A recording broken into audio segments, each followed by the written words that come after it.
तेहनो ने चिया सब कला भर गेले शरीर में ते दुआरे बेकार भए छै मानव चोला का और सब चोला का बेकार कर दे छै मनुष्य ए दुआरे कुछ ध्यान नहीं दे छै कि हमरा कथि लायक छै कथि करबै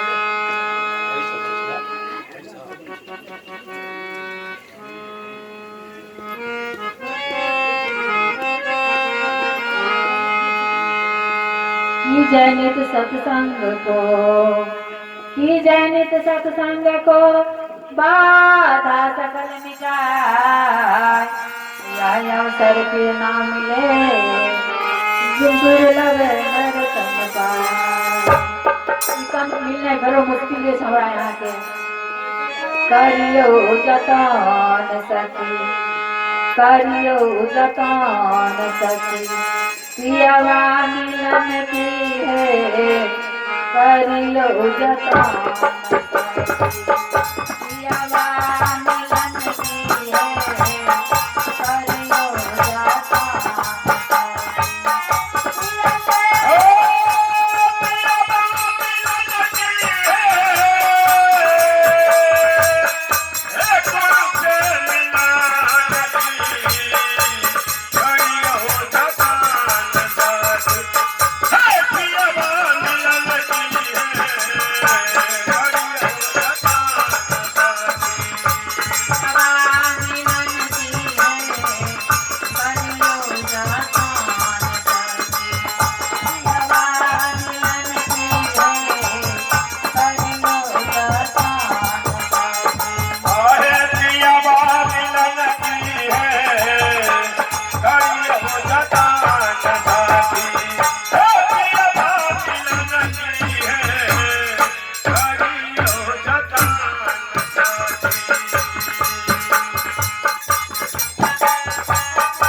संत के दरबार में दान करें गुरु से मिलन की भजन पर भगवान की जय।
राम प्रसाद दास के तरफ से 21 रुपया दान संत भगवान के दरबार में प्रेम समाज दानी भगवान की जय।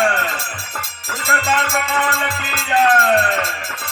आहे गुरु से मिलन की है करियो जतान साथी।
जोर से बाजना।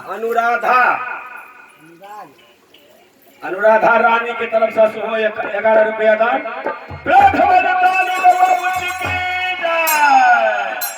उनका माता पिता की कबीर मेरे भाई हंसा तुम्हें बता देवताला